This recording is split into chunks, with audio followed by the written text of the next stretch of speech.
Hi! Hello! నమస్తే. ఈరోజు video వచ్చేసరికి నాకెంతో ఇష్టమైన బెండకాయ పచ్చడండి. నాకు చాలా అంటే చాలా ఇష్టము. దీన్ని 2 రకాలుగా చేస్తారు. ఒకటి బాయిల్ చేసి, రెండోది ఆయిల్ వేసి ఫ్రై చేసినట్టుగా చేస్తారు. నాకైతే ఇలా బాయిల్ చేసిందే ఇష్టం అనమాట. ముందు బెండకాయ ముక్కలనైతే ఇట్లా హాఫ్ హాఫ్‌గా సైజుని బట్టి కొంచెం పెద్ద ముక్కలుగానే కట్ చేసి వేసుకోవాలి. మీ కారానికి సరిపడా పచ్చిమిర్చి అయితే వేసుకోండి. ఈ చిన్న మిరపకాయలు చాలా కారమండోయ్! అందుకే నేను కొంచెం అయితే వేసుకున్నాను. ఒక టమాటాని పెద్ద ముక్కలుగా కట్ చేసి వేసుకున్నాను. ఒక ఆనియన్‌ని కూడా ఇలా పెద్ద ముక్కలుగా కట్ చేసి వేసుకున్నాను. ఇప్పుడు ఇందులో కొంచెం చింతపండు వేసుకొని, ఆ ముక్కలు మునిగే వరకు వాటర్ వేసుకొని, మనం స్టవ్ వెలిగించుకొని, ఇదైతే స్టవ్ మీద పెట్టుకుందాము. కా కాసేపటి తర్వాత ఇట్లా మంచిగా ఉడికిపోతదండి.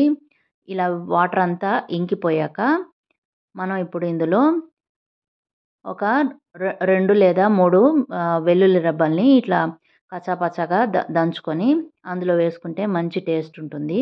లేదా అందులో అయినా సరే మనం పప్పు గుత్తితో చితక్కొట్టుకోవచ్చనమాట.